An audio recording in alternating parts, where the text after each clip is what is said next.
We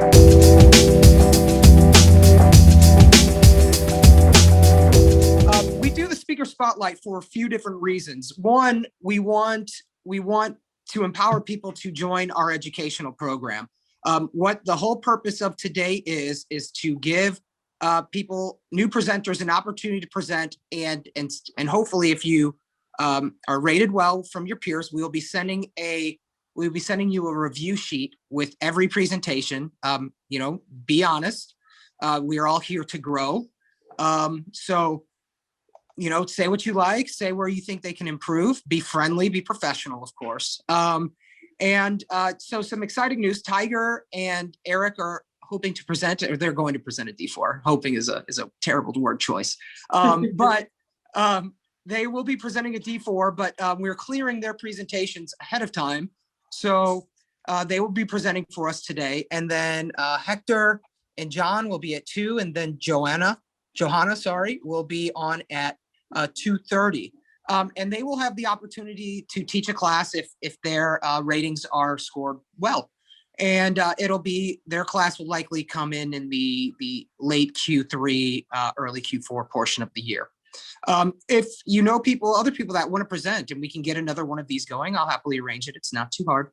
And we're always looking for new, fantastic talent. So Tiger, Eric, Hector, John, and Joanna, thank you so much for giving us your time today. So with that, we have Tiger up first. It is 1:03, so I'm 3 minutes late. We won't dock it onto your time.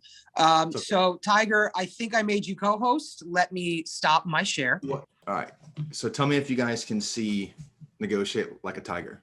You're good to go. See it? Okay, good. And then I don't know if you guys see yourself in there too, but what I'm hoping for is some audience participation here. We're going to get riled up. We're going to have some fun. We're going to help you find your inner tiger in negotiating. You guys ready to go here? Floor is yours. Let's go. So I have 2 screens here, so bear with me if you see me looking away from you.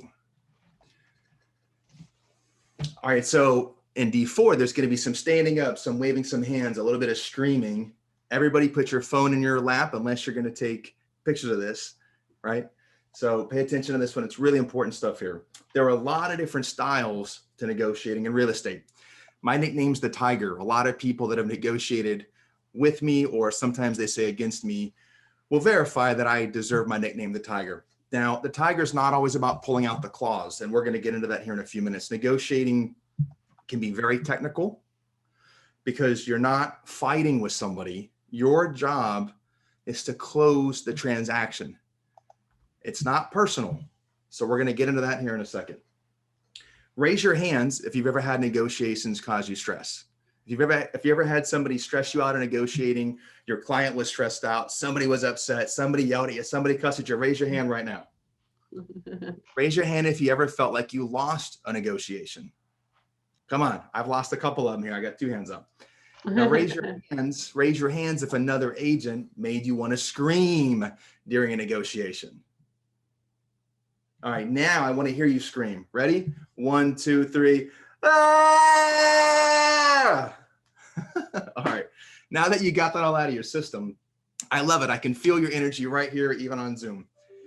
Don't be afraid of being creative. One of the first things you have to do is clear your mind and clear your stress. What happened to you this morning, 5 minutes ago, 10 minutes ago, yesterday, does not belong in this negotiation. There's no room for it.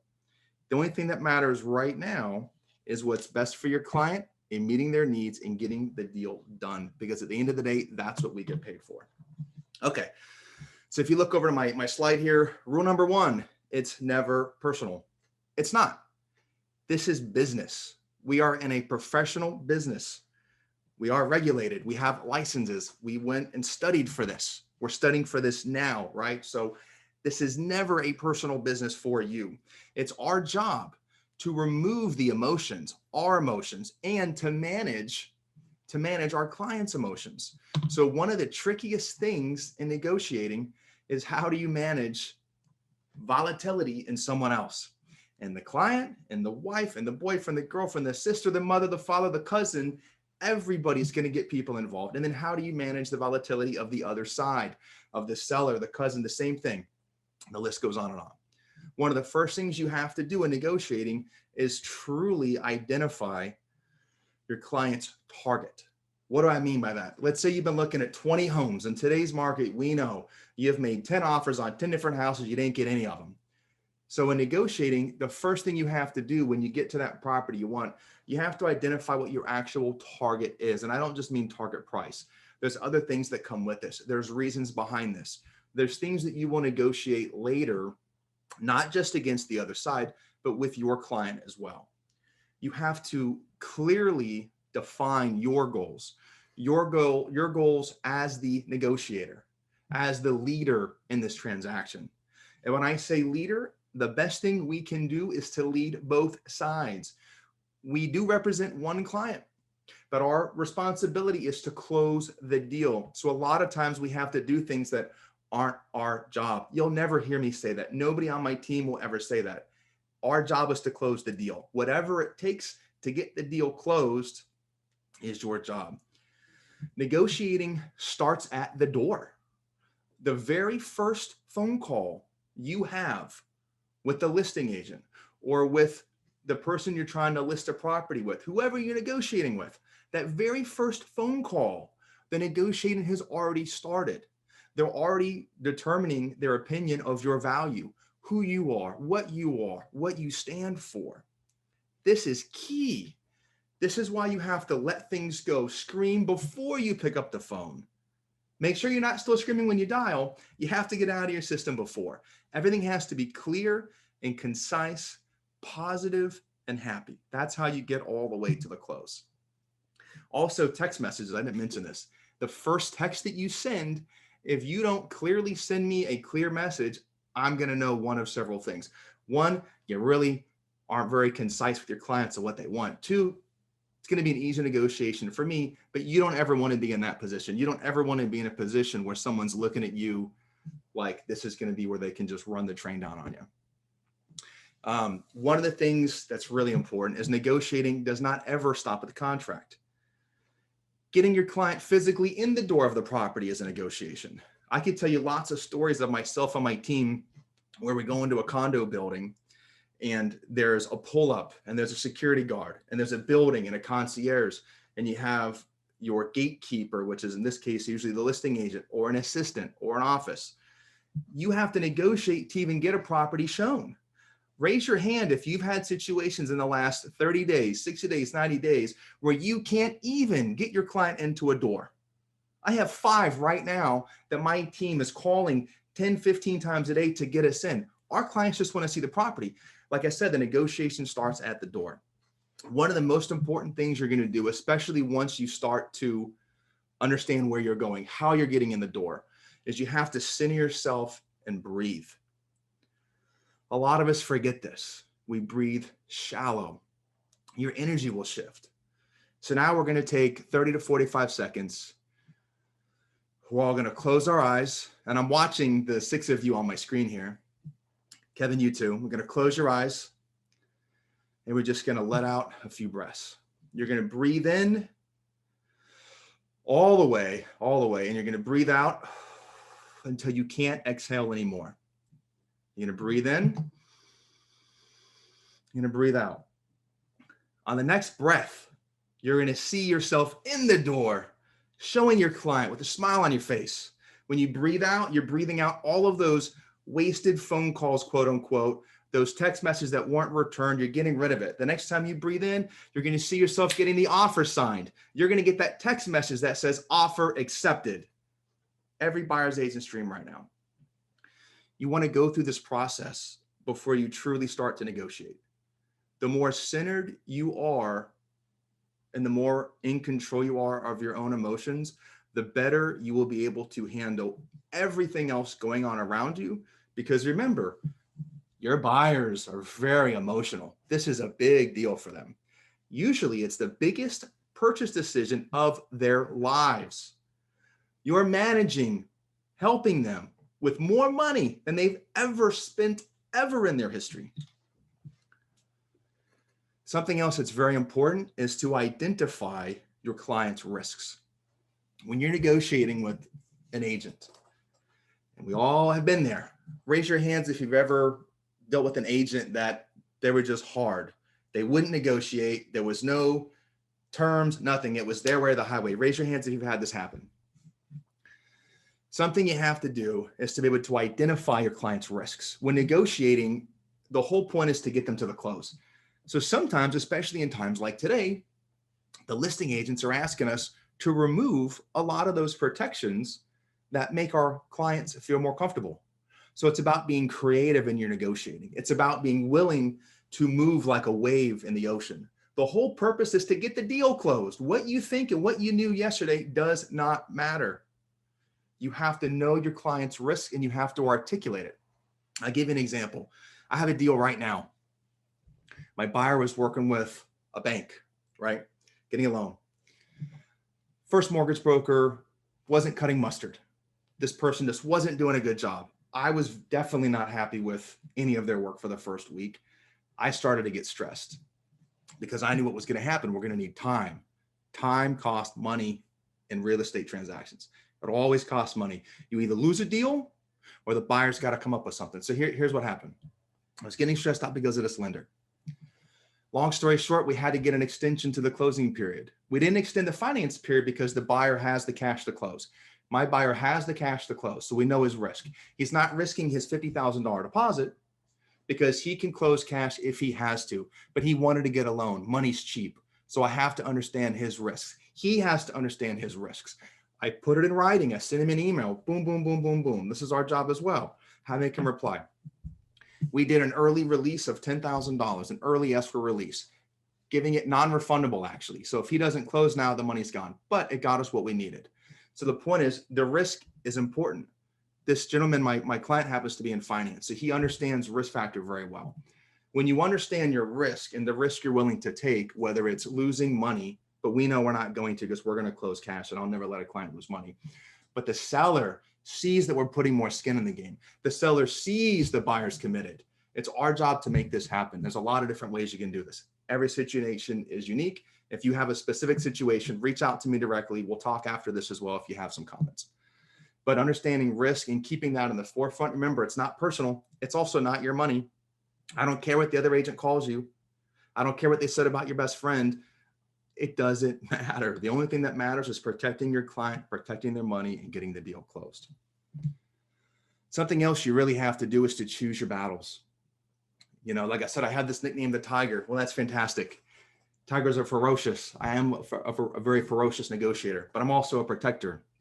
I'm also a person that protects my clients. And being a good negotiator means knowing several things. When to let your client know there's a risk. When to know when to be quiet, let the other person win.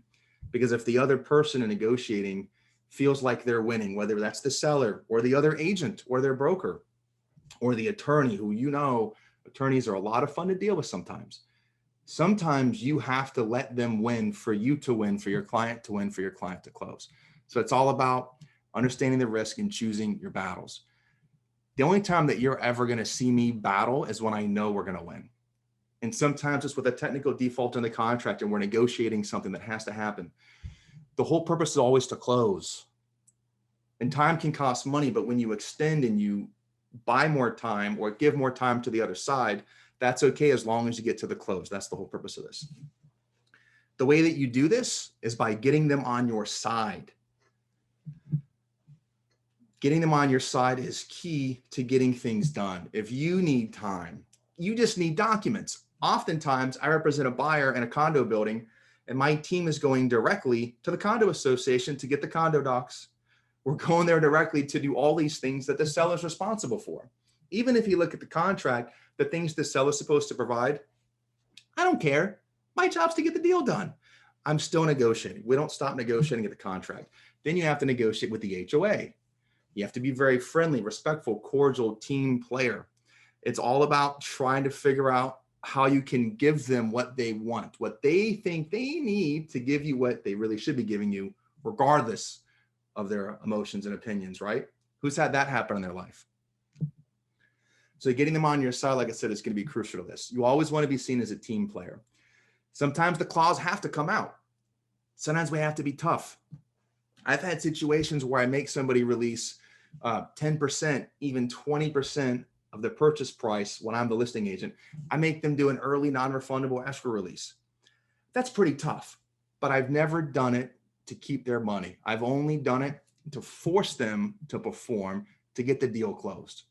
Because let's face it, a lot of properties, even in today's market, the seller, time is money for them.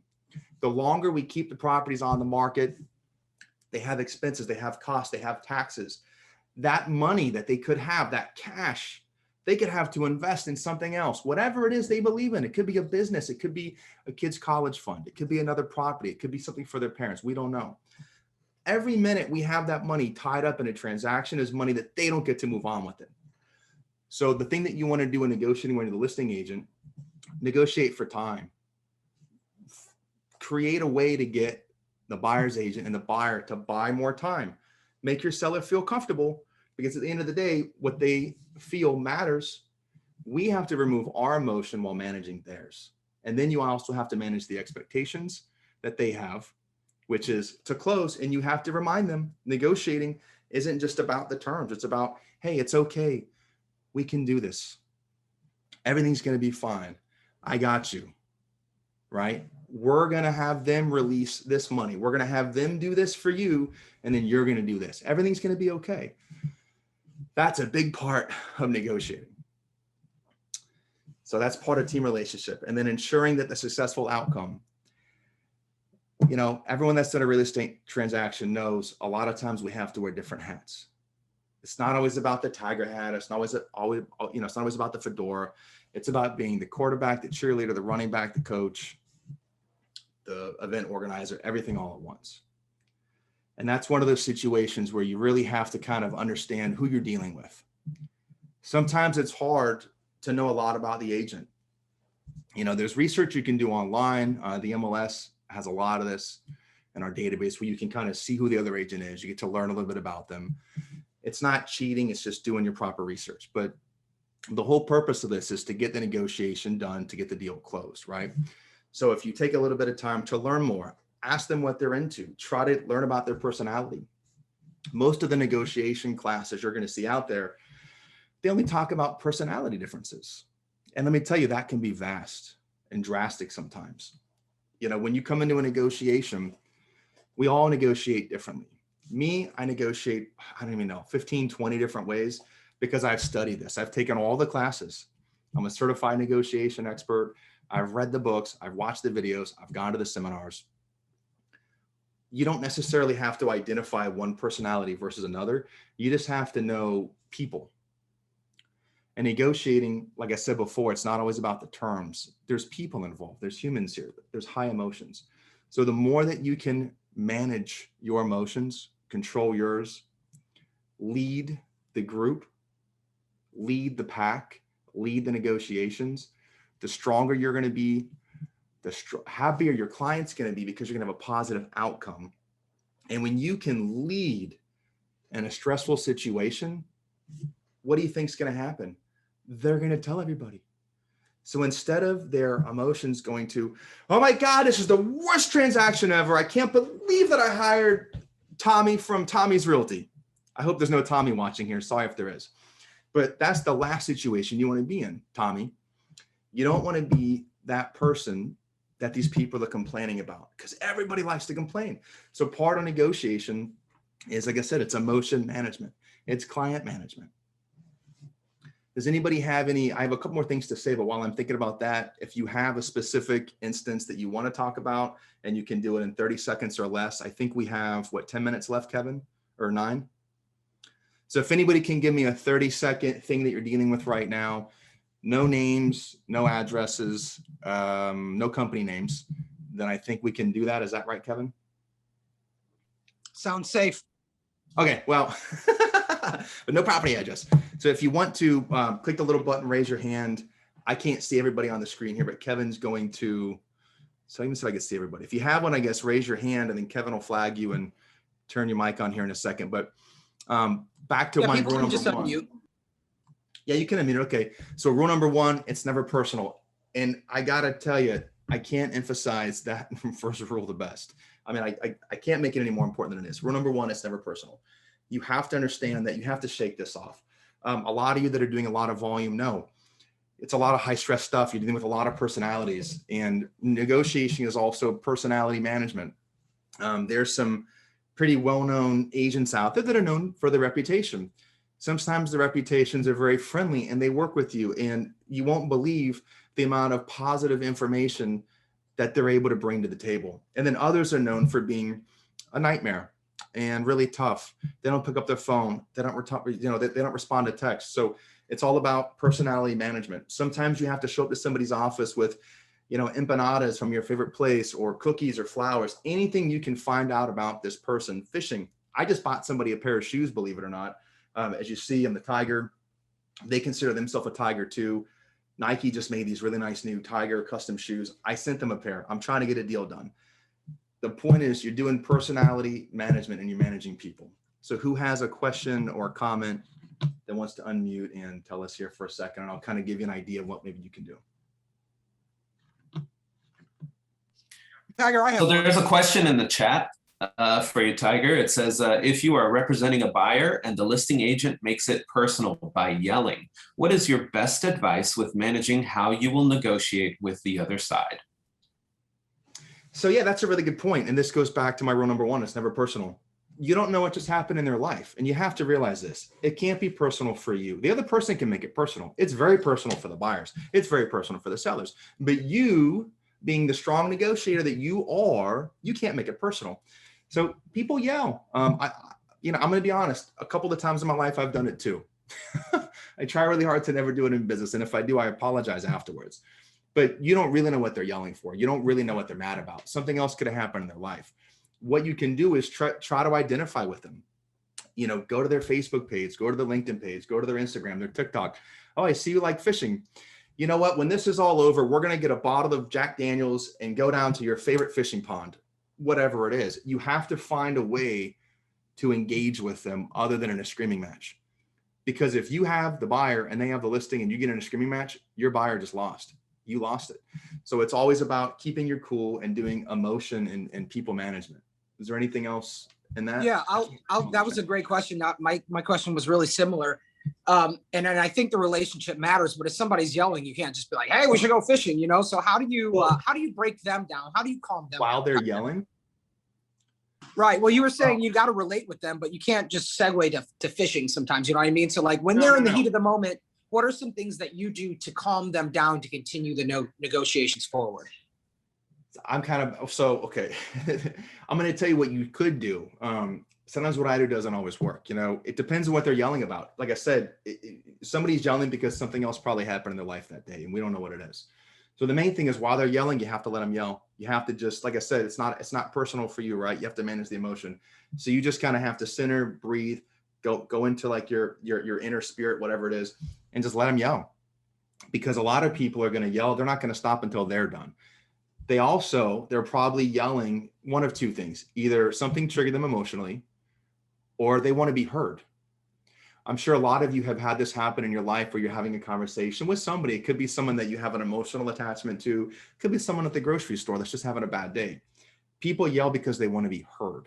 And to them, the way of being heard is by being louder than the other person. So you have to hear them. If they're yelling, if you give me more of an example here, or you want to unmute yourself, I can give you examples of how to deal with it. But you want to basically say, yes, you know what, you're right. It sucks. My buyer was late. I'm sorry. You don't necessarily want to yell back, but mimicking the energy, that's a really big thing in negotiating. It's also, if you ever read the book, Get Them on Your Side, dealing with 7 types of people, all those different books, you kind of want to take their energy without getting loud. And if they're a fast talker, talk fast. If they're a slow talker, talk slow. And you want to hear them repeat back, hey, just so I understand, you're upset about this. That's a really good way to get started. And then honestly, I would try to get out of that conversation as quickly as I could. And then later on, you go back. They might apologize, they might not. And then you want to, even if you're right and your client's right, still apologize, because you need them in the negotiation. You still have to get them on your side. So whatever it takes, apologize. Even if you didn't do anything wrong, That's not the purpose of this. It's taking ownership of the situation and calming the situation down. That's how you become a good negotiator. Have another, did that answer your question? That was fantastic. Yeah. Oh, here we go. It was a more see a veteran and a new agent bullying. I know. Listen, there's a lot of bullies out there. Listing agent doesn't look, like I said, the reason that they're yelling, I know they're a veteran agent. Like, listen, if you ever have this happen, call me. And I've done this for a lot of people where I actually get on the phone and I call the other agent. But you have to let them yell, you know, and you have to let them know that they're heard. Listen, I get it. I know your seller doesn't want to spend any more money. Your seller wants what they want, and I agree with you. Now you've given that energy back and you've heard them. Now, this doesn't mean that you're going to give the seller all the money they want. That's not what this means. It means that you've heard the argument, you've heard the emotion, you've recognized, and you've given them validation. So when you validate the person that's yelling at you, you're probably gonna throw them off their feet because they're gonna be like, wait a minute, this person agrees with me. Yeah. Next conversation, you create that thing that you have in common, you try to find common interest, and then you get them on your side. Then you come in for the ask, and then you tell them how it's gonna be. That's what I do when I'm dealing with those kind of agents. That's great. The book, I'll have to put the names down in the chat. There's so many books. One of them was called Get Them on Your Side. There's a lot of negotiating books. If you guys want, Eric and I are presenting next. After that, I'll go online really quick and I'll throw some in the chat. I can't remember all the names offhand. I should have had that prepared. Am I allowed to use book names and stuff like that, Kevin, for D4? Yeah, I would. I mean, I would definitely put together a list for D4. Right. I've seen other people recommend books. So that's fantastic, Tiger. That's a great addition. Come to D4 if you want to see the books. I'll put them all on a slide at the end. You have to come in and watch the speech, get up, stand up, scream and yell with me. And then at the end, you can take a picture of all the books that I recommend for negotiation and personality differences. Yeah, and we'll also probably send the PowerPoints too to everybody who attends D4 as well. But hey, Tiger, man, this was a fantastic presentation. I know Eric is on the line too, correct? Yes, sir. I'm here. Perfect. Are you going to share the screen for this presentation, or is Tiger? No, I'm going to share screen. So everybody should see our screen here. Your directions are right up above. You got www.kahoot.it. Please go to it at the moment.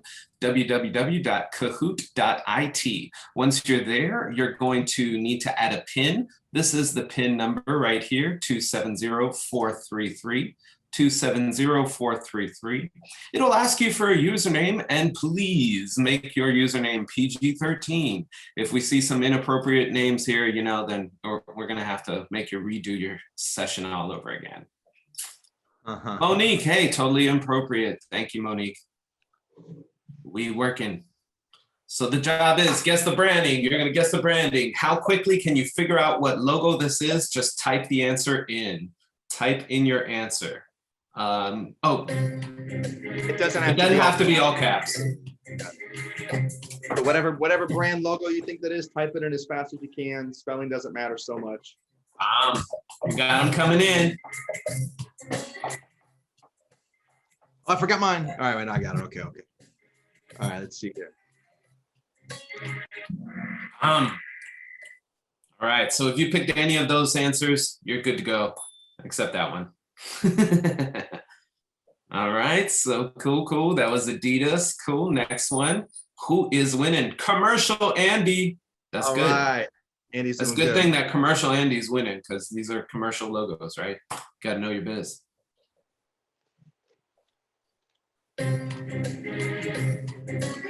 Next up. It's one of my favorite ones from my childhood, if that helps at all. Really? Yeah, because I had one. You fancy then? You fancy? Is it? I never had one of these. These are fancy. It's from Corntown, Ohio. Does anyone even know what this is? All right, let's see what anybody. I don't know what Josh is. There we go. All right, it looks like somebody might have got some of this right. Let's see here. Cool. Who of them got John Deere? All right. And wow, hey, Commercial Andy. A few people know the tractors. You think KP is related to KW? I don't know.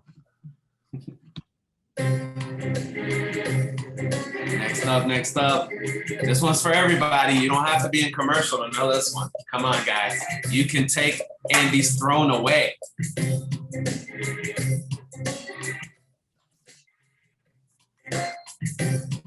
Let's go. Olympics. Yes, sir. All right. Those were our appropriate spellings. Sorry about that. Now, what I want you guys Oh, to pay attention to- KP taking There the we go. lead. You did it. So what I want you to pay attention to while you're doing this is how quickly you're able to recognize a brand. And I think this is our last one, right? Is this number 5? Are we doing 10? No, we're doing 5. Okay. No, this is 4 of 5, so we got 2 more.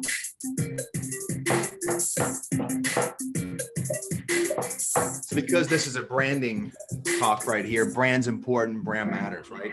And there's different ways to create a brand, as you're seeing here. Some of these are visual. We're not doing any ones that have words because that would have been too obvious for this exercise. But Commercial Andy for the steal. He came back. He got it back. But I want you guys to pay attention to how. Last one. Are you seeing it on the corner? Is it until you get the entire thing open that you're recognizing? Is that Commercial Andy was first answer right there? Are you recognizing the brand right off the corner? That's a really important thing to keep in mind for right now. Andy, you better have answered fast, bro. Right? Batman. Get out of here, Batman. Bacardi for the win. Who won? Who do you think? Oh, KP dropped. Oh, Commercial Andy got second. Rule broker for the steal. Whoa. Yo, that's ice cold. He wasn't even on my radar. Right? Where He did was he in come there in the from? beginning and then he just dipped out. Nice job. All right, nice so job. good job, everybody. And now we're going to get into why this is important. If Eric's can pull up the first slide here. Eric, I can't actually get the slide up on my screen, so I'm hoping you have it. Yeah, you're good. All right, thanks. All right, so good job, everybody. So like I said, what I wanted you to pay attention to is how quickly you're able to recognize what the brand is. And I want you to think about for a moment what all those brands meant to you. You know, Adidas, it reminds me of that song, My Adidas, but it's also a really comfortable running shoe. There's different things that are important here. Bacardi, who doesn't like a rum and coke or a mojito, but understand why that means something to you. Now we're going to go ahead and get in. So yeah, at the D4, we're gonna give away some brandy, hopefully. We're still working on that, but that's the whole reason why, right? We're looking at brandy, why, and how, right? And of course, this is Nick Tiger Quay with Avanti Wave Realty. cool. And I am Eric Firestone from Elite Ocean View Realty. All right, so we are talking about branding today, right? So it's so important to just be yourself, find your authentic self, be consistent, be responsible, right? And why else is it important? Well, branding is gonna outlive the transaction. It's gonna help you move past just that closing day. It's gonna help you stay in the mind of your customer, whether it was your seller or whether it was your buyer, right? What else, Nick? So something else that branding does, it creates substance. So a lot of you that have known me for a long time know that my legal name is Nicholas Lawrence Quay, but I've been going by Nick Tiger Quay for quite a while. That wasn't necessarily with brand in mind. It's more because that was my nickname and something that I really believed in. But now the Tiger team, the branding's different. There's a substance there. And on top of that, if you guys are trying to build your own teams, here's a little tip for you. More people want to work, I've noticed, with Tiger team than Nick Quay group. I don't know why, but it works. So the point is that the brand outlives the transaction and the brand gives you more substance beyond just the agent themselves. All right, fantastic. It's also going to help you build your reputation faster, right? The more easy it is to remember your brand, like if you are doing a Tiger group or just your uniqueness that is brought to that transaction, it's going to help you be remembered. And therefore, as you're remembered, you're going to be able to build that reputation in the hearts and minds of not only customers, but even the agents that you're working with on the other side of the transaction as well. Yeah, and this also actually shows that you've put time and thought into it. So instead of just being a fly-by-night, part-time agent, whatever it is, even if you are part-time, that's okay. It shows that you've put some time in it. So when you're consistent with all this, that allows you to also do some creative marketing a little bit differently. You know, those of you that watch me know that my nickname and my name isn't integrated into all the marketing. I'm even known for running around in a tiger helmet once in a while, paddleboarding at somebody's pool, and doing some really creative, zany marketing that no one else is doing. But it gets attention and it allows us to do some really creative stuff with the brand. It also allows for you to have some more marketing creativity, which is what he was kind of touching base on there. But it also allows for you, when you go to sit down and create your marketing, to make things a lot easier as well. Because once you have everything already established, it's one less thing you have to think about or come up with uniquely on that particular situation, which will help streamline the workflow. What does that mean? Do that. Sorry. A way you can streamline is with the branding book. Even if it's a one-page thing, my brand is this. You can choose your type font. You can say, we're only going to be New Times Roman. Here's the 2 colors we're going to use. This matters because when you go to start outsourcing, when you start making enough money to pay other people to do design work for you, you notice I have my logo over here. I have a list of font and a list of colors. I know Eric does as well. And you're able to then provide this to your vendors. Everything stays consistent, even if you're not the one doing the work yourself. Because when you're making money and trying to build, you shouldn't be doing everything yourself. Exactly. So all of this is going to end up with what? More referrals, repeat customers, more power, more people to help, and which ultimately leads to more money, right? So where do we begin, right? That's kind of like why we're all here. So Nick, why don't you share this little story here about our niches? The Nike story first? Yes, sir. Okay. So all you know what Nike is, right? Put your hand up or your foot up if you're wearing Nikes. Look, so here's the deal. Nike is a perfect example of a brand that started with a very specific niche. What they did is they started, I think it was 1971 is when they changed the name to Nike, I believe. And they started focused on elite long distance runners. They didn't have 400 different shoes for every single sport and style, and for moms and for runners and for swimmers. They didn't have all this stuff back in the day. They didn't have an apparel line. They were trying to come up with how do we provide a super high-end experience to our consumer. Who is our consumer? So when you're finding your niche, and we're going to go through a branding exercise, an identity exercise with you in a moment, Nike said, you know what? The one group that we know that we like a lot that is unserved or underserved is the long distance elite runners. So they started with that. And they started with one group, people doing the ultra marathons and then the marathons. And then they got into triathlons. But when you get into triathlons, the shoes for bikes are different than the shoes for running. There's apparel for swimming. And the point is they slowly branched out into certain things. And then by the 80s, they were doing everything. They were doing basketball shoes, mostly high tops. Then they started doing mid-rise. They started doing low tops. But they started in one place. They identified very early on, who are we going to serve first? Who are we going to serve best?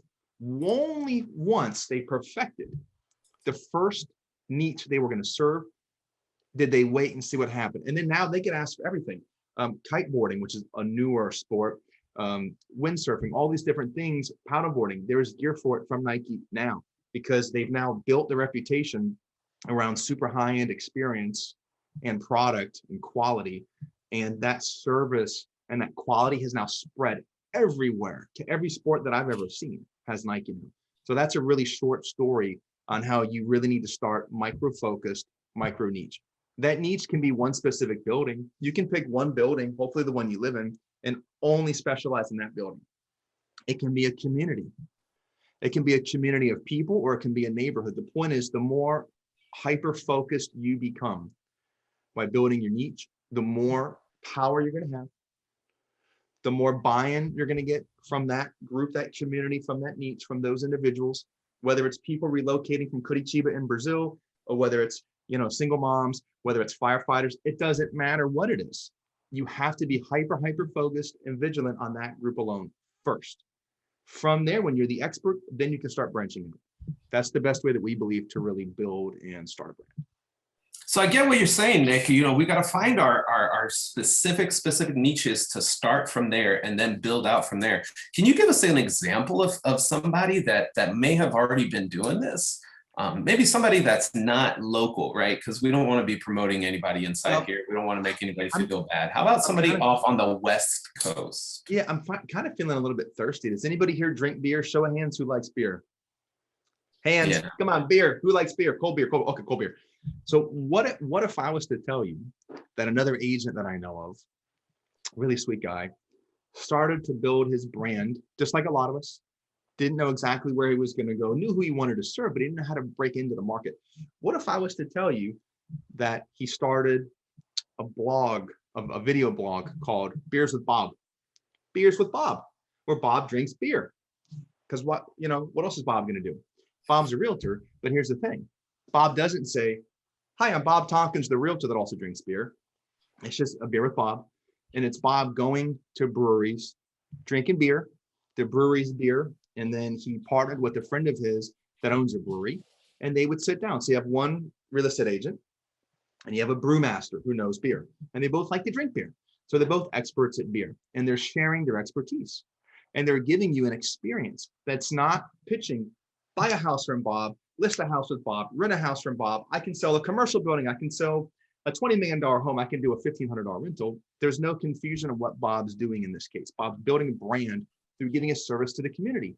And it's a beer experience. It's, hey, I like this beer. I don't like this beer. This one's a little bit hoppy. This one has passion fruit. And he's going around. Now Bob's going to different breweries. Well, let me tell you, when Bob first started this, he wasn't doing as many sales as he is today. Now Bob's doing a ton of sales. Bob's actually been on stage years later speaking about this. And Bob started like all of us. He doesn't do super high quality video production. He's not spending $3,000 on his video. It's a cell phone. Now Bob has lighting because he upgraded. He's got lighting. He's got a couple of $50 mics that he uses. And he built his brand around a video reputation because video lives. Video can be being watched while you're sleeping. Right now, people are watching my videos online, and I know it already. So the point is, what if you could get to the point that you built your brand to where 24 hours a day, somebody's watching your videos? What do you think that would do to your bottom line? Would this increase your sales? Well, Bob thought it did, and he had no idea that beers was going to help get him there. So that's a really good example of how you can do something, a community service, not branded directly to buy and sell with me, but where you're just giving them information, whether you're a community person, whether you're like me and you do paddleboarding, whether you're giving yoga advice, soccer, walking around with your dog, it doesn't matter. If you serve the community, eventually, and you're consistent, eventually the community is going to come back to you, and they're going to want to work with you because they like you, they trust you, and they know that you know the community. Perfect. So we're going to go into how can we actually help you guys do this. We want you to walk away with stuff. So in the chat, we've actually sent over to you a bit of a worksheet for you. You can go ahead and download that. And we're going to use that as a quick guideline to developing your brand. And the first part in the B there, the box at the top, once you download the worksheet, you're going to see the B. That's going to stand for be consistent. Be consistent. And so what I want you to do is go ahead and choose in your calendar right now, right? Because you can't leave it till later. It's never going to happen if it's going to be later. Right now, I want you to choose, what are you going to be, how are you going to be consistent? Are you going to choose once a month? Are you going to choose once a week? Are you going to post something every single day, right? If you're going to do whatever you're going to do, it's just got to be consistent. 100% consistent. So inside that B, I want you to write down any kind of ideas that you would have for helping you be consistent as well. So if that means put it inside your calendar on your phone so you get those text alerts, or if you're dropping it in your hardcore calendar, whatever the case is, right? Under the R, Nick, you want it to be referable, right? Yes. So being referable is huge because you want your reputation to stand out. If you're the agent that people think of when they hear the word real estate, when somebody hears, oh, I hate my neighbor, oh, I hate my house, oh, the people upstairs must be tap dancing, bouncing a basketball, whatever it is, you want to be referable. So you want your name to be the first person that they think of, and that's the R for branding. Okay. So I'm sorry, I clicked the wrong button over here. Mouse. Cool. Next, we got the A section. Under the A section, what I want you guys to write there is all about authenticity. Authenticity. So when the going gets tough, when you're talking about your brand here, you got to be authentic. If you're not being authentic to who you are, if you don't like beer, I would never do beers with Bob, because it's not who I am. I don't like beer at all. So once the going gets tough and I got to go out and find a brand new brewery and I got to go out and talk to another brand guy about beer, it would not be consistent. It will fall apart because I'm no longer passionate about that, right? So how do you truly be authentic? Well, you want to come up with your passions, right? And I think you should come up with about 3 or 4 passions. If you have 4 passions, that's perfect. You could use 1 passion per week in each of your posts. And that way you're always staying highly involved in your community through your passions. And then you're also going to have a content idea for every single week of the month, except for those months that have 5, but then, it's a wild card. Next, we got N. So N is for name recognition, and name recognition, you want your name, your brand to be recognized. There's a lot of ways you can do this. Something that I think a lot of successful agents have done, we use a phrase called be the mayor. You want to be the mayor of your community. You want to be the one that's always around, that's seen, where not only they recognize your name when someone says it, they recognize your brand when they see the logo, which is where that first exercise that we did, how when you started to see part of the logo, you already knew who it was. There's power in this. When you drive down certain streets in Miami and you see this on a listing sign, you already know that it's my listing. You don't have to be able to read it. You know who it is. I have branding power. I spend a lot of time and energy on this, and you can as well. And it all starts with consistency, being the mayor. You want to be the one that knows everything. If you're going to say that you're the expert in Edgewater and you don't know that Margaret Pace Park has an area for big dogs and an area for small dogs, and that one's going to be under construction for the next month and a half, you're not the expert. I'm sorry, but you're not. You're not. So be the expert, be the mayor, and be everywhere. If you want to say you're the expert of Edgewater and you don't know the owner's name in the little Italian cafe there on the bottom of the 1800 Club, I'm sorry, you're not the expert. If you don't know where the best dry cleaner is, you're not the expert. So go find out. This is how you take over neighborhoods. This is how you find your niche. This is how, once you have one building, one neighborhood down pat, that you go to the next one. If you don't walk into every single building in your niche, or you don't walk into the community office in that gated community living, and they don't say, hi, Tommy, hi, Tiger, hi, Eric, you're not the mayor. You have more work to do. So it's all about relationship building as well, being everywhere in your niche. Schedule it. The best thing you can do that a lot of us do is we time block, or at least you say, hey, once a week on Monday and Wednesday, I'm going to go sit in the clubhouse in my building. I'm going to go sit in the Starbucks, which is the example that Eric gave me yesterday. I'm going to go sit in the Starbucks on the corner of my street, and I'm going to buy coffee for everybody that walks in. Listen, if you're in a single family home community where you have a dog, you have kids, and you're able to go out walking around, you're able to ride your bike, get on a Segway, I don't care how you do it. If you're able to be seen and there's a Starbucks right on the side of your community, well, that's a heck of a place to start, and give some stuff away. It's still cheaper than hard mail. It's cheaper than trying to get people who don't know who you are to find you online. Just be there, be seen, be recognizable, and be polite, be respectful. Always be conscious of what you're doing, what you're wearing, and how you're dressed when you're in your niche community. Right, and the last one, D, what you really want to do at the end of the day for your brand in order for it to work successfully is you want to define the agent who you would want to hire.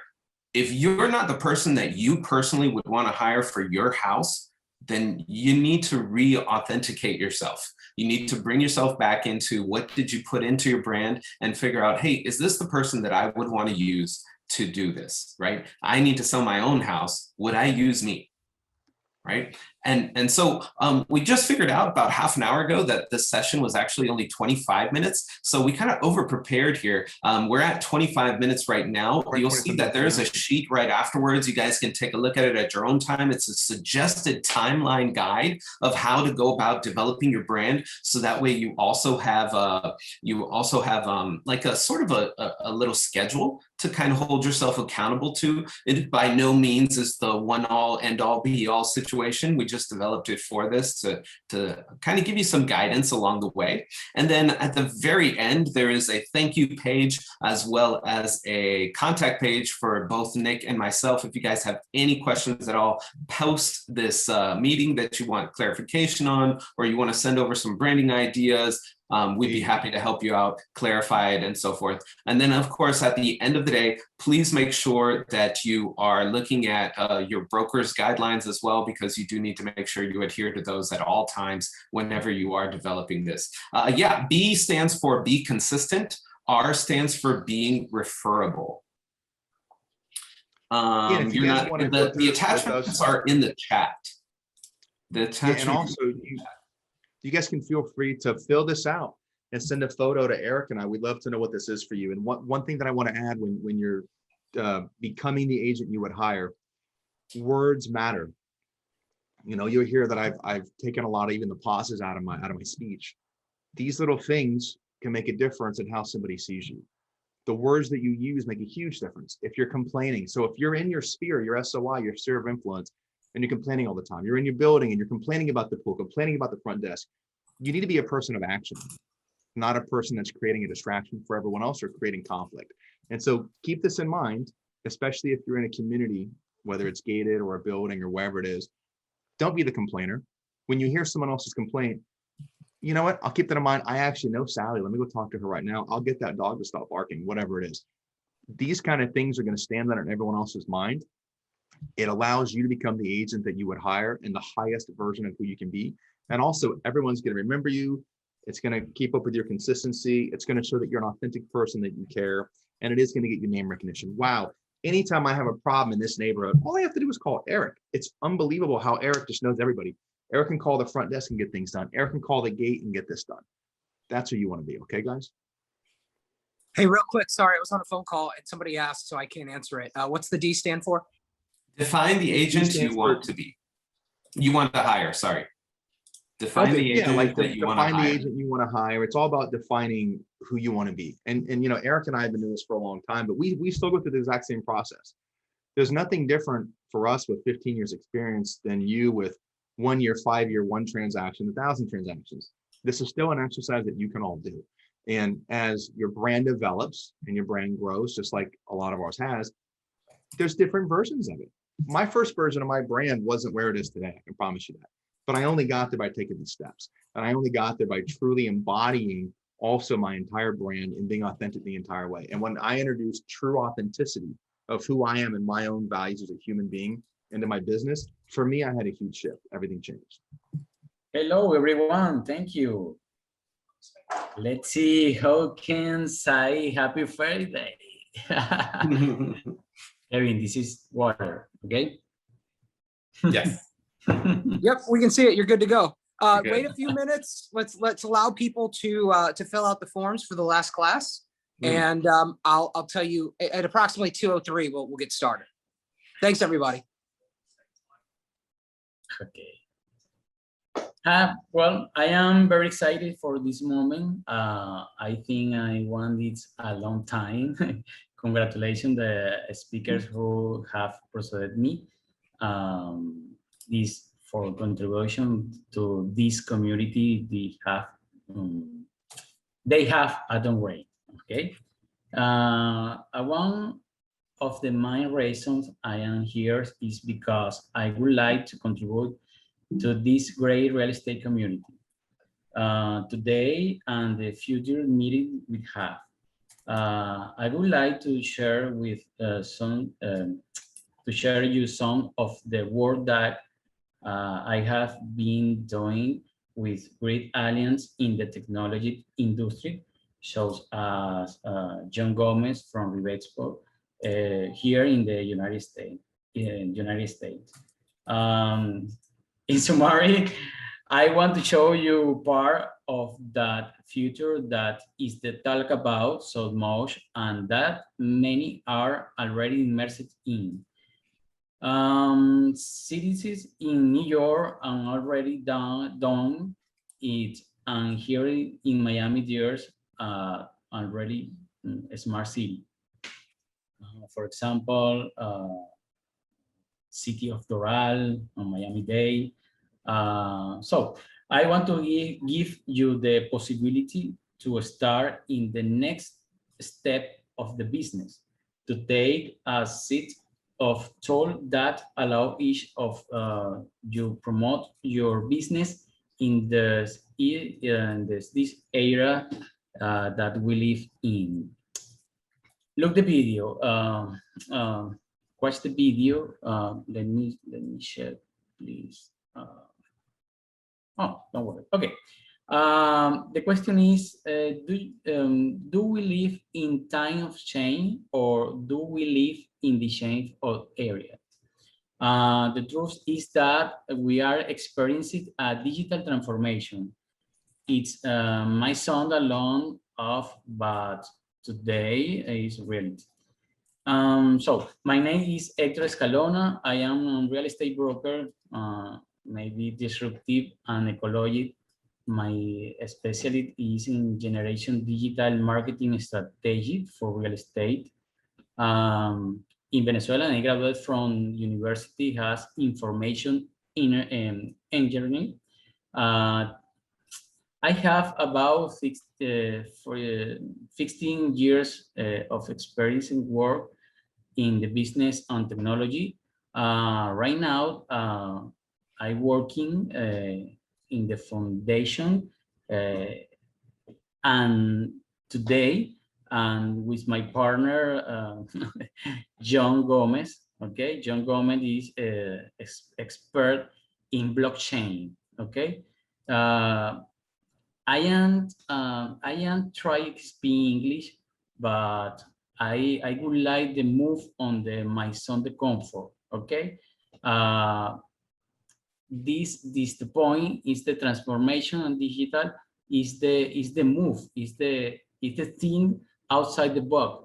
My partner John Gomez is about the blockchain and the future. I hope speak Spanish and the blockchain and other technology for the real estate. John. Thank you very much, Hector. I'm very happy for the opportunity to meet with all of you via virtual. First of all, I'm currently serving as the president of the Institute for Science, Entrepreneurship, and Investments, and I'm also a vice president for Revexpo Consulting.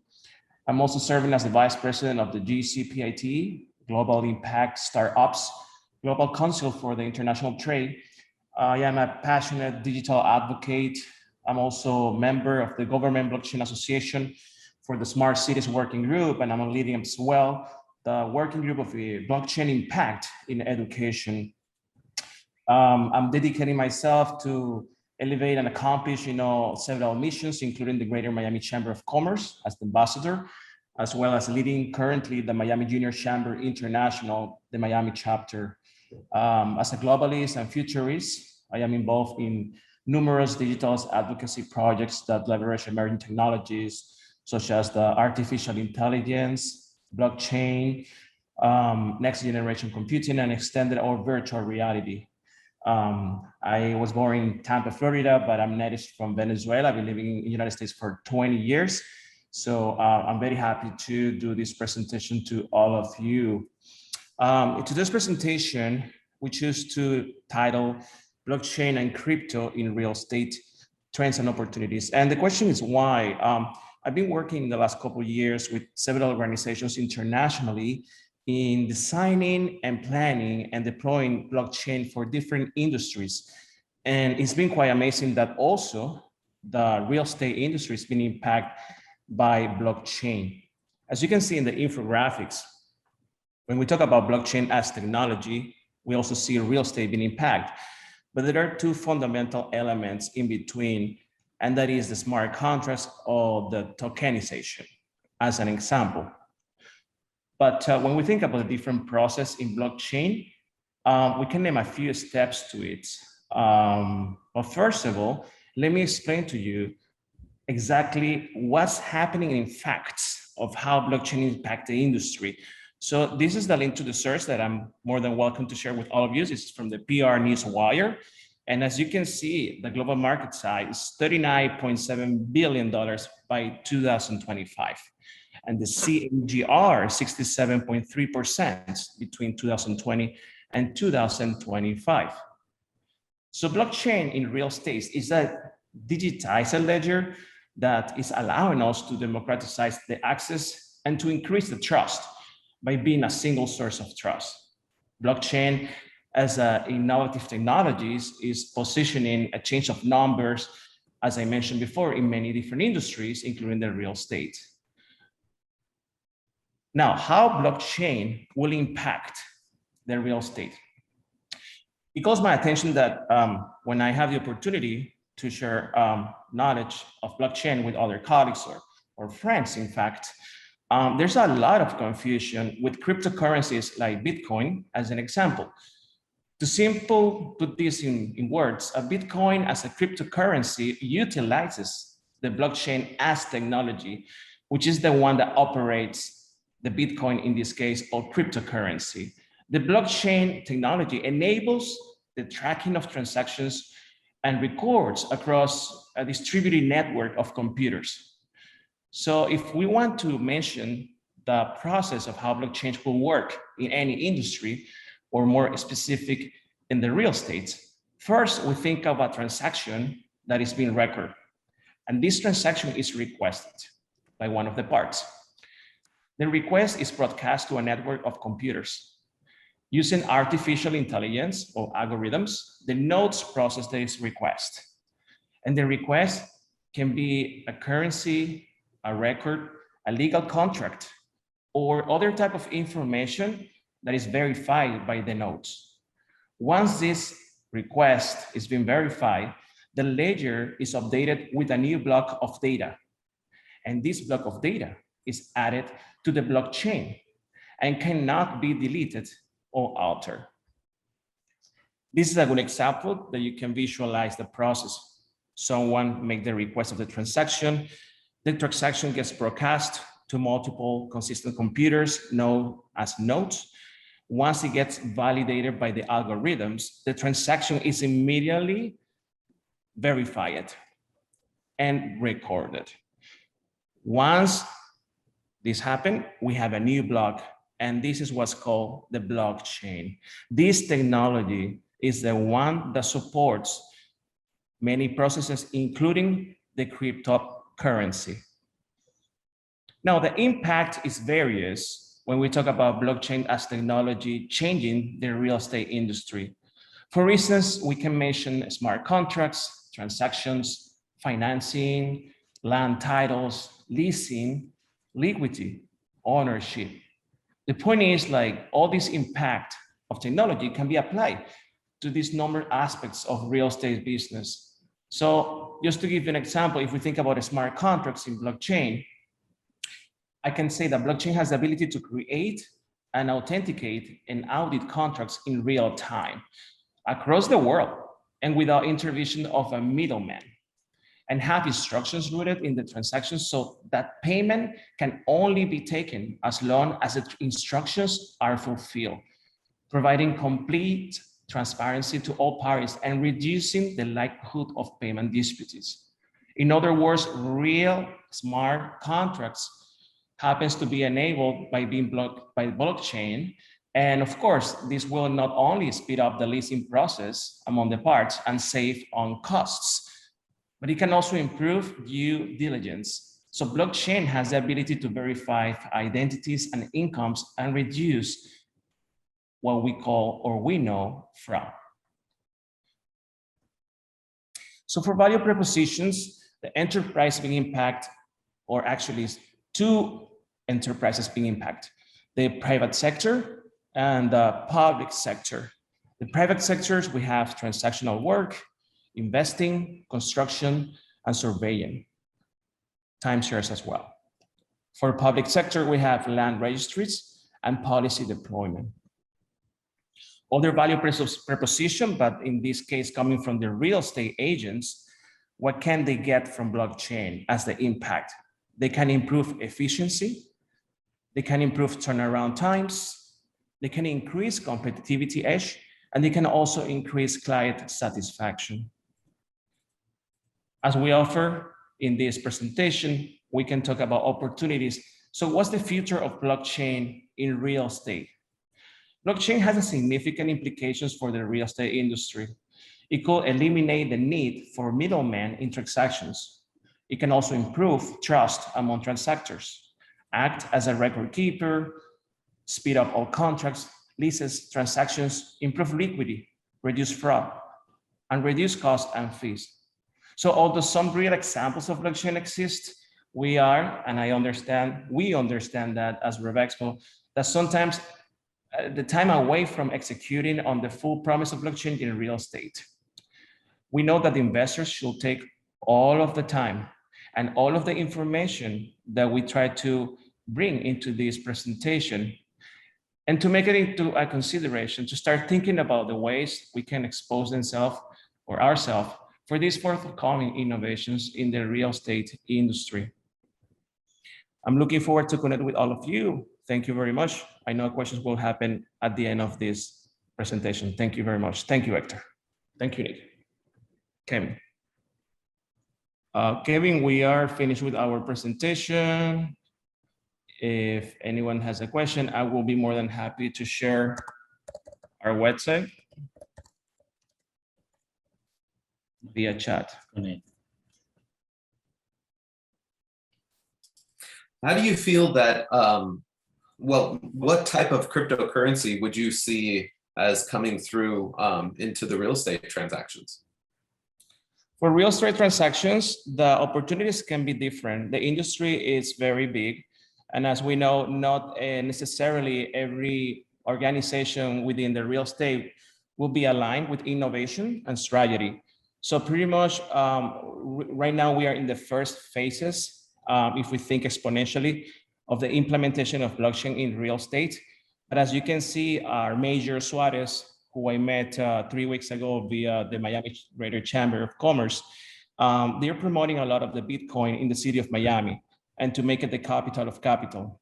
So I do believe like Bitcoin will become the #1 cryptocurrency for blockchain in real estate, at least in the city of Miami.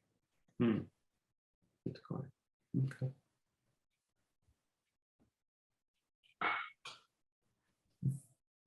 Well, how do you, I guess, how can you plan for or kind of expect with such large fluctuations in the value of Bitcoin to still hold true to the purchase of a real estate transaction? I mean, most real estate transactions are going to take you about 30 days. I mean, Bitcoin's value fluctuates drastically up or down in the course of 30 days. Yeah, absolutely. And that's a good question. I think we all seen in the news that definitely we're still learning in the ecosystem of cryptocurrency, how we can actually deliver the right message behind the scenes to what cryptocurrency can do for the industry. Sure, when we talk about the value of all Bitcoins, you know, in 2021, you know, we can tolerate it for billions of dollars. If I can remember, more than $600 billion, you know, represents Bitcoin for the market globally. However, if we think locally, national, and internationally, those numbers, of course, it depends of, you know, what organizations becomes to adapt in deploying blockchain for their businesses in real estate.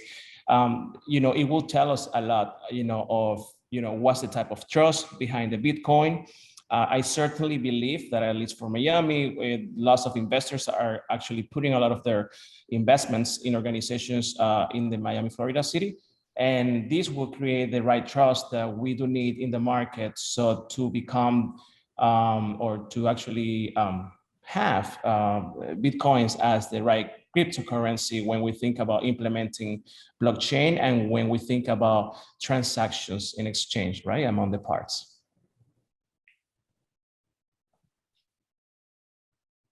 So I guess more specifically, I was trying to say that, well, let's say, for example, I haven't looked at it today yet, but let's say that today Bitcoin is worth $30,000. And somebody wants to buy a $300,000 house, and they say, okay, well, I'll give you 10 Bitcoins or whatever. Do you, and then, you know, 30 days from now, suddenly Bitcoin is only worth $25,000. How do you think that would impact our industry? That, you know, it changes or fluctuates so drastically that it would cause such a value fluctuation in the real estate market. Yes, it does. And that's why, you know, I do believe that, you know, part of our mission and vision before anything is education. You know, I mean, Bitcoin isn't just about sending money or transactions, it has many features and it opens the possibilities to the community, and we're still exploring. That's why, I said to the beginning of this presentation that we are still in the first phases of understanding what's blockchain, how it can be deployed, what industries are actually ready to adapt, and which ones are not. But, when we go specifically for organizations, we can do also a case of feasibility study evaluation.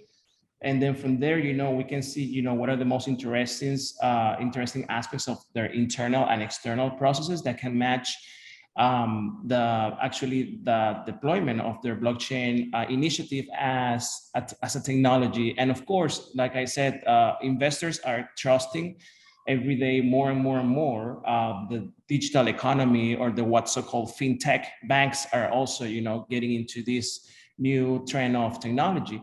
And I think once all participants all together start moving along and harmonize with the changes, the Bitcoin will obtain a more balanced, total of value. A more stable value. Exactly. So I think it's about time, trust, and harmonizing all together, to create that stabilized cost of or value of the Bitcoin. Yes. Okay. And then I guess a follow-up question would be, since nobody else is asking any questions, is how are your thoughts about XRP and the SEC case? Yeah, we do have a team that actually, will help us to, manage, more specific cases in detail. I'm actually the Vice President of Innovation. So I'm more of a thinker and strategy in terms of, what we can do for organizations, but I'll be more than happy to connect you with my team. And then we can, just go into details, for these type of questions. Cool. I think that answer is for me, right, Diane? As a precaution, now then people are converting coin to cash at certain points in the transaction. Yeah, once again, it would have to be built into the deal, I guess. I mean, because at some point you're either going to have seller's remorse or buyer's remorse right before. And I mean, depending on who you are, if the coin fluctuated in your favor, then obviously you're going to be happy. But then the buyer might be pissed off and just be willing to walk away, lose their deposit. If they just made, $20, $30, $40,000, they'll walk away from a $10,000 deposit. Yeah, absolutely. I mean, once again, the first thing is to understand that blockchain is the technology that supports the cryptocurrency.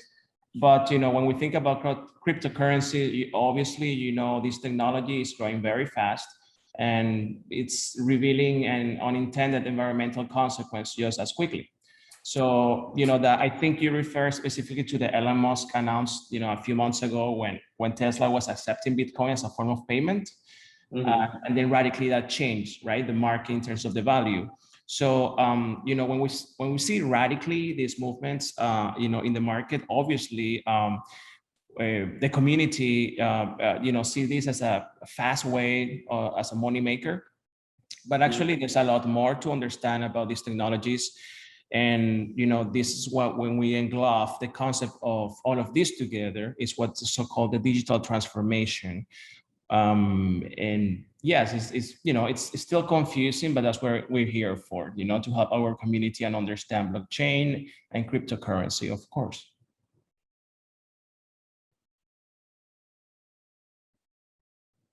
Any other questions for these fine gentlemen right here?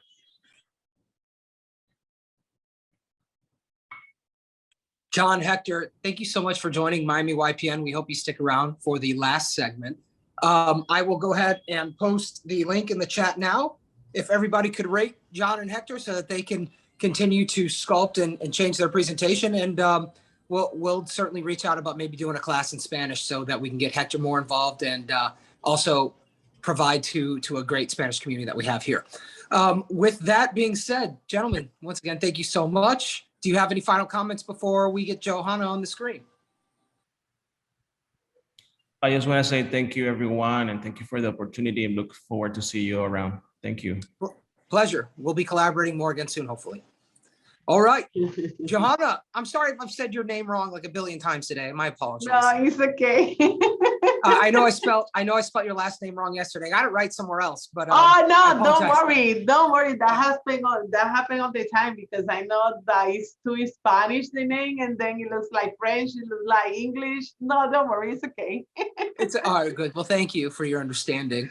Okay, we're gonna give just a few minutes for people to Okay. fill out the form.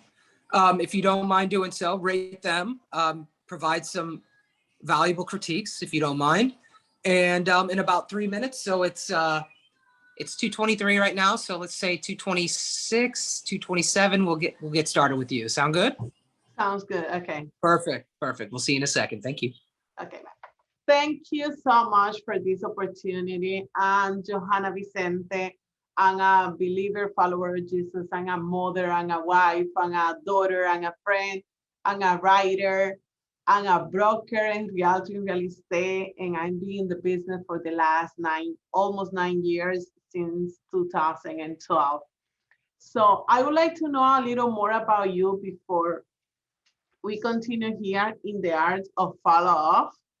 I would like to know, I don't know if person can está hiding her brands,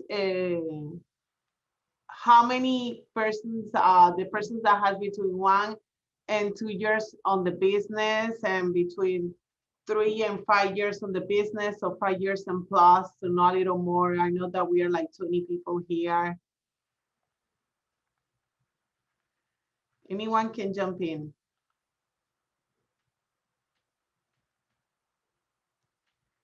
Okay, so what is that's important? My promise for you today is that the goal of this session, the app or follow-up, is that how you can become a master on the art of follow-up, because it doesn't matter how many years you have on business, there is always a space for room on the follow-up, because follow-up is going to be one of your foundations.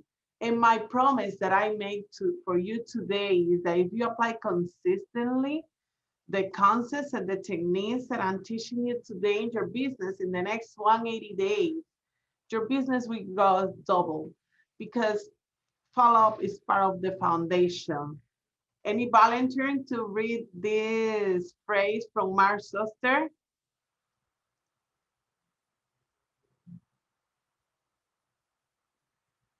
Persistent. I'm surprised how many few entrepreneurs follow up. And that is very important, because when you are in the business of real estate, it doesn't matter what was your background. You are in a business, you need to develop that mindset. It's not only on the marketing and all of that part and the trend that has been today, also follow up is part of the foundation. And how you can keep growing, it doesn't matter how many years you have on business, asking questions. And now I suggest that you ask yourself, how can I become a better follow person? How can I become a better follow person? And what is the key word of asking question that you're gonna get answers? Sometimes immediately, sometimes it's gonna take time for you. This self-statistics from our business is incredible. But the most incredible part is in the Miami Association right now, we are 50,000 agents, and only around 10% made more than 3 contacts to the leads and the persons that they get in contact, the future prospect. So that means that anyone that is right now has a big room to keep growing their business, because if you just follow a little more, you can be much better on your business. So why most people don't follow up in this business? Because it's a process, because it takes time, because you don't see the rewards immediately. It requires your focus and your attention. You need to be present on the business. You cannot follow with a client, with different people, if you are not present in the business. There is a keyword that you be present, or the system that you create be present. And the other part is the fear of rejection. Many people think that if you follow, maybe you're being pushy, but I think that is part of the skills that we made, or people has made many times, to avoid the follow part. one of the foundation on the art of follow-up at the 3 C's. I call it the 3 C's. Consistency, commitment, and communication is key. You cannot have a follow-up without these 3 ones, because the follow-up always will require consistency, commitment, and communication. Communication can be with video, with text messages, with email, with call. Always is gonna involve a form of communication. Something that I want of this station, that you be very open mind, is that you need to be real, you need to be you, because that's one of the key for you to be a successful real estate agent, because follow stand up, because it takes time. It requires professionalism. You cannot be a professionalist without follow-up. That's what make you be you. That has to be part of your branding. When you are branding as a real estate professional, you also need to brand in the follow-up, because you can do a few deals a year in real estate, but you cannot establish a real estate business without the follow-up. And the areas to follow up, because people many times got confused, and many agents got confused, that they think that the follow-up is only for the lead, only for the potential lead. But here in this session, I challenge you to open your mind to have 5 areas to follow up: education follow-up, administrative follow-up, marketing follow-up, finance follow-up, and day off follow-up. Yes, you may be curious and think, why day off? It should be in follow-up, because I like that expression from Steve Code that say that we need to take rest time to keep growing. We need to take rest time to grow. We need to re-energize us to be able to keep doing better, to be able to serve better clients in our community that we are serving and we are choosing. So there is some of the element that you're gonna see here to follow up. You cannot have a great system follow up without technology. Technology have to be your first assistant. If you are first in the market, if you have many years, I suggest that you take at least 1 day a week to review what is coming new, what is the association have on the dashboard for new technology, Agent 3000s and other things. But independently, what you have and many years you have, Matrix is your #1 follow-up. I have to say, I have closed many deals just using the auto email. Yes, and that's a way to follow the auto email. When you have a client, a potential client, a potential seller, buyer, renter, for commercial investment property, settle an email search. There's a way to follow up. I want that you open your mind. Follow up is not just making a call, it's giving the information that the client wants. Not maybe for right now using it, but maybe for the future. For simplicity, is great in follow up. One of the greatest things is that you can meet the tax. If you have your assistant working with you, you can prepare the checklist for your transaction coordinator to have it. But if you don't have a transaction coordinator that maybe you are doing by yourself, for simplicity can be a great assistant.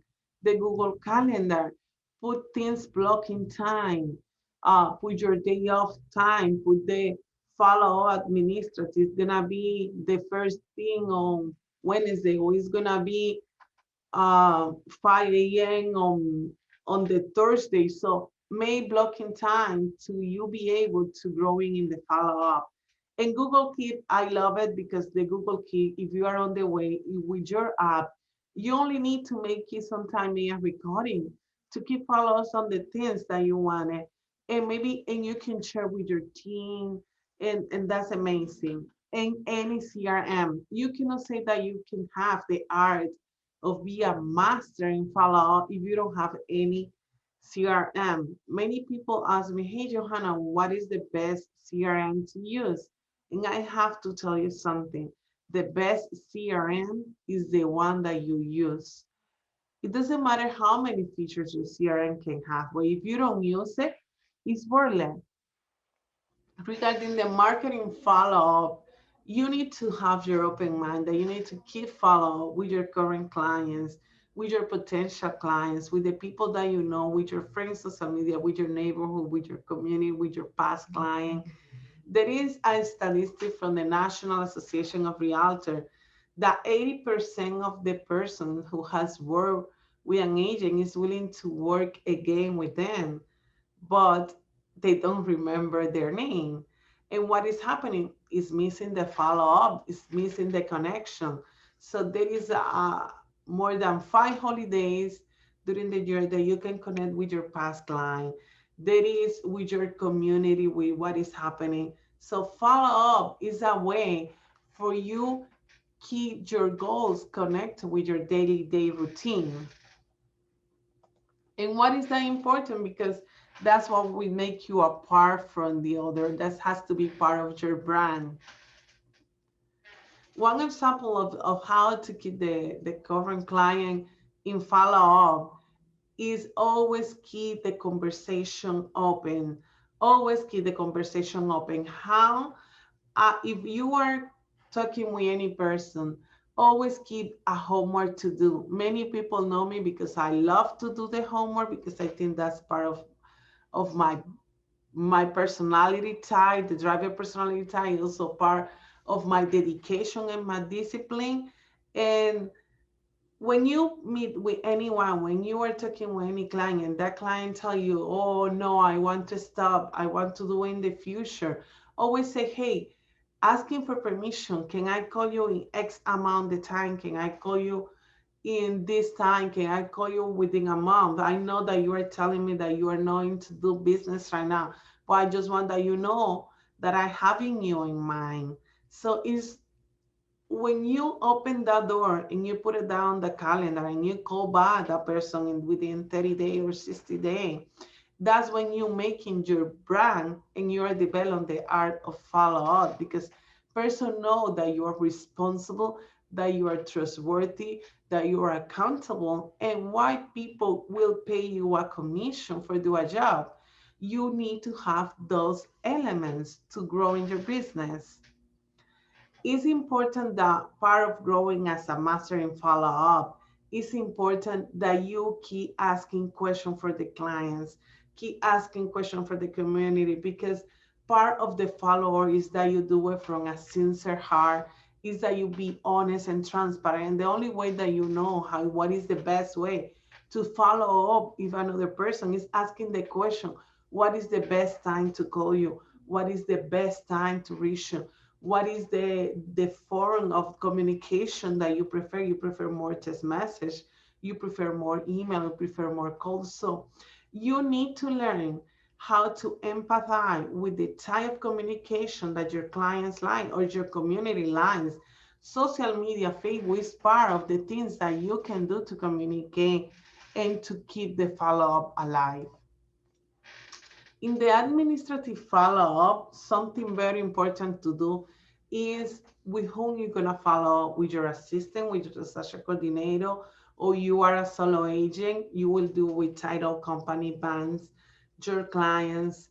Just because of follow-up with all person involved is gonna make you stand out from the most agent. It's gonna make you grow your business, because you're gonna make more relationship with more persons. More person is gonna know you, and you keep growing much better. So what is the thing that you need when it is the administrative follow-up, your real estate transaction? It's important that you be a 5-star service on the follow-on during the process of the transaction, because if you don't follow up with the inspection period, even though if you are the seller, maybe you can have surprise at the end of the day. Or if you don't follow up with the bank, we are on time for closing. So there are details, nothing is guaranteed. And when you have the mindset that you need to follow up for everything because nothing is guaranteed, that make you stand up with the finance, with your budget. You as an agent, you are a business. You are not just a person, you're a business, you're not an employee. So you need to have a budget. And not only the budget, also your goal, tracking your goals, and also tracking your prospecting time and your converted numbers. So follow up is not just a word, it's a way to do real estate daily. It's how to make it alive. It's like having the art of follow up, like your breakfast in the business, your education. You need to have education continually because the world is continually changing. Everything is changing, and the way that you can better serve your client is through education. And the second part, not only taking the classes, going to the training to the Miami Association, reading the magazines. Also, you need to review the material from past training. I discovered that at least 10 to 12 times you need to review to internalize any new information and becoming part of you, part of your business, part of your philosophy. The day off that I mentioned before, you need to block time for vacation, for personal time, because if not, you're gonna feel burnout. You just don't work to work, you work for a purpose. Always keep in mind what are your personal goals, what is your personal purpose, because that is gonna give you a lot of energy. For me, one of the things that made me be more good at following up is spending time with my kids, is having vacation with my family, with my husband, with my kids. That energizes you. Day off of follow up can follow up. Oh, there are times I have to be honest that I didn't have enough time to maybe rest one day, but I try to the next week take at least half of the day and try to get it the day. If not, it's like be flexible and be creative how you can take that day off, because when you take the day off you re-energize yourself, you focus yourself, and you better serve your client and also take care of yourself. Keep asking yourself, how can I connect better with people? How can I connect more effectively? And remember, the CRM, the technology is here for you to make the life easier. Nowadays, it's easier and harder to do the follow-up.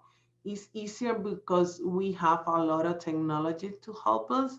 It is harder because we have a lot of distraction, better than ever, to where to focus. And when you keep the follow-up, that help you to reach your goal, to tracking what change you need to do in your business, what marketing decision you are doing right, what business you are doing, and also it help you grow your business. I have closed transaction from a renter 5 years ago that have referred me continually for sales. So it's not only a way that you can develop that, and just remember, follow up, and thank you for this time and this opportunity. That was great.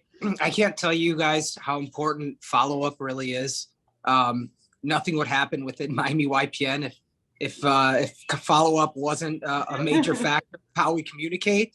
And guys, I will say, I don't know if this was mentioned, sometimes follow-up is easy. If you look at like negotiations and follow-up like tennis, all it is a lob. You don't have to do much. It's just the message. And if they miss you, don't take it personal. Just send another one. It takes 2 seconds. I think there's a CEO rule actually where if you're on a major project and something comes up and it takes 5 minutes or less, you're supposed to do that task 5 minutes or less. And most of these follow-ups only take that long. You're good. Oh, it's okay. So I think this has been some fantastic information, Joanna, that you shared. Thank you so much for giving us this fantastic presentation. If you're not following it up, do it in the morning. Or hey, Joanna, what time do you like to do your follow-up? Does it depend on the client? To be honest with you, I have 3 blocking times on follow-up. And there is, for example, like administrative work that I choose time of the month to do it. Like for my finance, I do twice a month. I like to do it at the end of the month and like the middle of the month. Is I cannot do it, let's say, be here at the office by 6 or 7 one day. I do late afternoon. And something that I discovered that helped me to grow in the follow-up part is if I have the goal to do 1 hour follow-up with this or that, and the basic, sometimes circumstances don't allow me to do it that way, I do at least 10 or 15 minutes, because from 10 or 15 minutes, we always have some time. And sometimes it's not just do it exactly time that you schedule, is do some time, because 10 minutes today and 10 minutes tomorrow. If you do something 10 minutes for 5 days, it's more worth it than just taking 30 minutes once a week. That's what I learned to discover, like eating the elephant by bite. That's awesome. That's great advice. Does anybody have any questions about follow-up while we have an expert here with us? I guess while we're waiting for a for another question, I will say this. It's really interesting. So when I market to realtors, I do it in the morning. I avoid the afternoon, but because they're all doing, you know, showings and things like that. But it's interesting. You're not actually marketing to other realtors. You're actually marketing to people that have. So afternoon's an interesting take. And I know follow up in the evening at a certain point, it might be better just to send a text. Do you do most of your follow up through written word, like text, email, or are you making these phone calls? What I do, I use all. Right. I use text messages, I use email. For example, every time that I send an email to a client or to another agent or anything, I always will send a text message. And when I do, for example, if I talk to you, then I send you an email. So I try to use more than one form of technology when I do the communication. Or if I send you an email today and I don't get a response, maybe in a few days, I'm gonna give you a call. Hey, what's happening? And so, the key word for follow up is always try to get some homework to do. And how you do it, make it the question, can I come to you in a week? Can I come to you this weekend? Can I call you? I know, hey, you sound busy. I was calling you to follow up about what we were talking or negotiating last week. I know you sound busy. Can I call you tomorrow by the same time, or you prefer earlier? So it's trying to empathize with the person that know that you care about them and that you are working to their time, not your own time. So I think so that's the key word of follow up, that the person can be the real you, that you really care about the person and how you can assist them. No, that's great. And I'm sorry if you said this, if you're in your buyer consultation or you're in a listing presentation, a fantastic question to ask is, what time should I contact you? And sometimes that'll also give you some direction as to when you should be doing those follow-ups as well, to improve your chances of them actually responding, which is also part of the game, right? Yes, and something that is important that I learned from the follow-up, that there is no magic number for each person. There is no that magic number. I think we always were looking for the magic technique, the magic action, but there is client that is gonna take you, it doesn't matter how good you are follow, it's gonna take you a year to close. I others that's gonna take you 2 years, the others gonna take you 3 years. It's just personality type. So Right. I don't think so. What I learned to follow up, and I like what Nick said at the beginning, something of the follow up, you don't have to take it personally. You don't, if Right. you don't convert a client with the that 30 days, it's nothing personal with you. It's just that it's not the right timing. And that what is important, that you always need to keep follow with all your area of the business, because like this, what I discovered, I'm an anxious person by nature.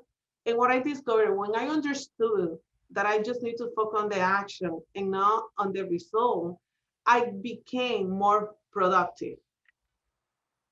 Because when I was focusing, oh no, this client is gonna be this one, I was getting just frustrated because that was not the one really coming the commission. I know for sure the commission is gonna come in monthly because I'm doing the homework. From which client is gonna come in, I don't know.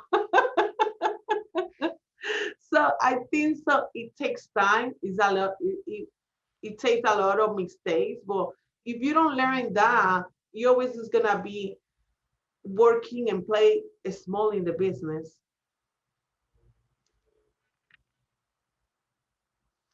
I don't listen, Kevin. You're mute. Thank you. Appreciate that. So I think some good ways to remind yourself for follow-up too is sometimes, do you ever mark it in your calendar to remind yourself for follow-ups, or I guess that's in your CRM maybe?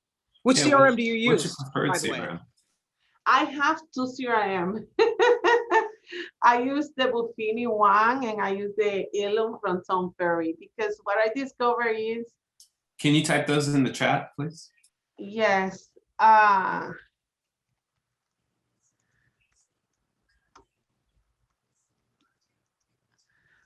so what I discover is there is no a perfect CRM. There are some CRM that has very great things on this one, and the other one is very good on this one. And how market is changing, you need to expand the way that you think on the business, because that's why we need to be more human as a real estate professional, more patient, more intellectual and emotional intelligent, because there is a lot of technology, there is a lot of billions that maybe we cannot compete with those company. So we need to create what I have that Silo doesn't have, what I have that Redfin doesn't have, because they're all gonna continue growing in the market. People is gonna see it. When I'm in YouTube, I say many times 1% commission from Redfin. So why people is gonna pay me more commission? So I need to give a type of follow-up in service that those big company cannot afford.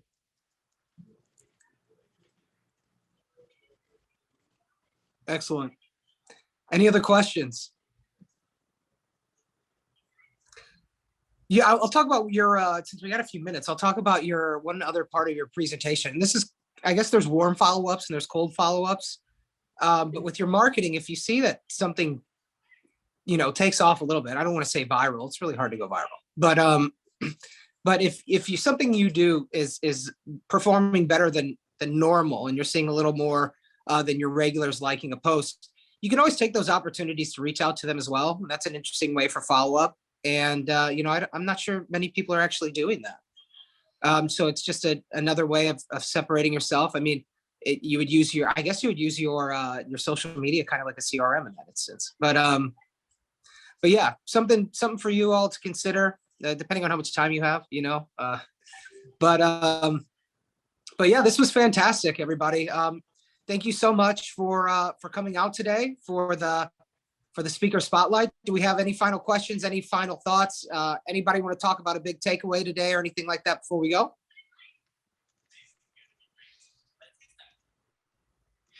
Well, with that, everybody, thank you so much for spending your time with Miami YPN. It was a fantastic session, and the recording will be available next week. I'm going to be working on District 4 stuff. Oh, by the way, if you're looking for more fantastic content like this, live and in person at the Hard Rock Casino, we have a conference next week. It's called the District 4 Conference. We always host a conference with the Keys.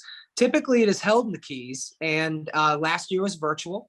This year, it's our turn to host the conference, so it's at the Hard Rock. But if you like this sort of quick, fast information, TED Talks, 20 minutes, it's a fantastic conference. Make it a tradition, because typically it is held in the Keys, and it's a great way to escape and then also improve yourself as a realtor at the same time. We pride ourselves in that sort of education in Miami YPN. So just consider that. If you want to attend, it is www.district4conference.com. We have a scavenger hunt welcoming reception on July 13th. That starts at 5:30. It's in Seminole Ballroom B. And it's $25. It'll include food and light bites, and there will also be a scavenger hunt inside the Hard Rock Casino for everybody to compete in, and that's $25. The next day, I believe the conference is $125, and that includes all day Wednesday and half day Thursday. All day Wednesday, there will be 2 tracks going on. There'll be a YPN track, and there will also be a Miami Realtors track. So you'll always have 2 options for education the entire first day of the conference. And then the second day of the conference, we go into the more of the legal aspects and things like that. The CEO of Florida Realtors, Margie Grant, will be coming down. and some of her legal team. And so it's a great way to network with people around the Keys, great way to get referrals if that's kind of some bit like relationship you want to develop. Oh, somebody asked for the link. Yeah, that makes sense. Let me pull Plus that our out. session, we're going to give away some free liquor. So you definitely want to come to that. Yeah, brandy. And it's not like, Right. we're having you drink pop off or anything. It'll be nice. Did you mention the other really important reason to come to D4? Okay, so I've only got talked about the education. So another really one good reason. thing, one thing that I will say, and everybody's welcome to join us. We're a completely welcoming, open group. Part of the thing that makes D4 so great is, yes, the education's fantastic during the day, but when you get that many characters in a room, after hours, it's a great way to bond. It's a great way to pick people's minds in a social setting. And it's a great way to just bounce different ideas, talk about life, whatever you want, really. It doesn't even have to be real estate related. We like to keep it real estate focused, but life is life. And this is a crazy journey we're all taking together. So just something to consider. Go ahead. One thing I want to add is it all comes down to people. When you start going to conferences, whether it's local events, big or small, especially the national ones. I travel to all the big national events for many years now, and I get more knowledge out of the conversations I have in the lobby bar or at a table outside the actual conference sometimes than I do inside. And what I mean by this is it's relationships. So you're establishing rapport with people that are either in the same place you are, that you can be accountability buddies and you can help each other grow, or you meet people that are speakers, that are authors, that have accomplished some of the goals that you have in your business. Maybe you meet someone that has an established brand and you want to know what was the trick that you did. Because like I said, even on stage, we don't get into our personal things. So if you want to know the personal stories of some of the most successful agents in Miami, along with some of the most successful people in the country that are going to be at this conference, the only way to do it is to come and show up and to participate and to have conversations, to wait for someone when they get off stage, to engage with them, to ask them for a 5 or 10 minute one-to-one afterwards. And I think that's really where anybody can benefit the most. And I think that's where the most growth from situations like D4 and other conferences come from. To amplify off of what Nick just said, some people have no problem walking up to somebody. I don't at this point. I have no choice. I mean, we got to make the connections for Miami YPN, so I have no problem walking up to anybody really. But the good news is you may not know the person. You may not feel comfortable walking up to them directly, but I guarantee you there's somebody in the room that knows that person. And if it's easier to make it a three-way conversation or something like that, we can arrange that. So just remember that if you don't want to do it by yourself, we'll set you up. We're here for you guys to be successful in this industry. So we hope to see you at the conference. If not, we have our RE Bar Camp. It's not scheduled a date yet, but it'll be coming up in August. Applying for the Miami YPN Leadership Board will probably be the end of August. Our Legends and Millennials will probably be in September, mid-September. So we have a lot of great content coming up. It'll all be live and in person. We're finally getting back to a full schedule. Hybrid will always be available. But for the larger scale, more in-person events, some of these streams will not be available. On days like today, it's no problem.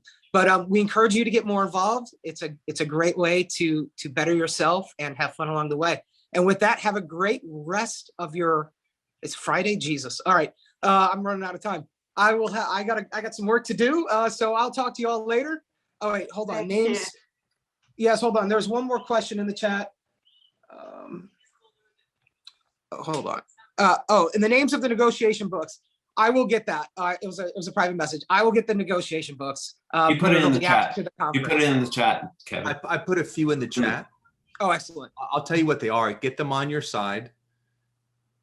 But it's in the chat. How to analyze and influence people, the art of persuasion, sales side negotiation. And then there's some old ones from the 50s and 60s that are more about dealing with people. But all these things help, and the thing about negotiating or learning anything, it's about context. And it's the same thing can be said about scripts. You learn them and you read about it and you practice it. So eventually you can internalize it. So when you can internalize these things, I don't think about it. Like when my team's with me, they go, how did you know what to say? I've done this enough times, 15 years, but when you repeat the script enough, when you internalize it and you go over it over and over and over again, you start to learn what works for you. You create your own style. And if you want more information, just send me a private message, Nick Tiger Quay anywhere online, social media, Google, my information is very public. I'm right there. Send me a message. Let us know that you were here today, and I'll talk with you about some negotiating stuff. I love helping people. So anything I can do. Yeah, I got one more book. Oh, sorry, Nick. Sorry to cut you off there. No, go for it. Oh, I got one more book. Is this backwards? No, it's forwards. Okay. It's not with negotiations, but what it'll help you with in negotiations is when people are obviously are trying to give you a bad argument or something else. Not only will this help you recognize some of those bad arguments, but it will also give you strategies to counter. So something certainly to think about. We hear a lot of crazy stories in this industry. Some are true, but not all. So it helps to have some of those tools at your disposal. It is 3:01. I'm going to respect your time. We're 1 minute late. Have a great day, everybody. We'll see you at the next YPN programming. Thank Be you. great. Kevin. Bye, thanks. Bye. Give up on my way home, yeah. Wouldn't it be crazy? But you still amaze me. Wouldn't it be crazy? But you still amaze me. Wouldn't it be crazy? But you still amaze me. Wouldn't it be crazy? But you still amaze me. Give up on my way home, yeah.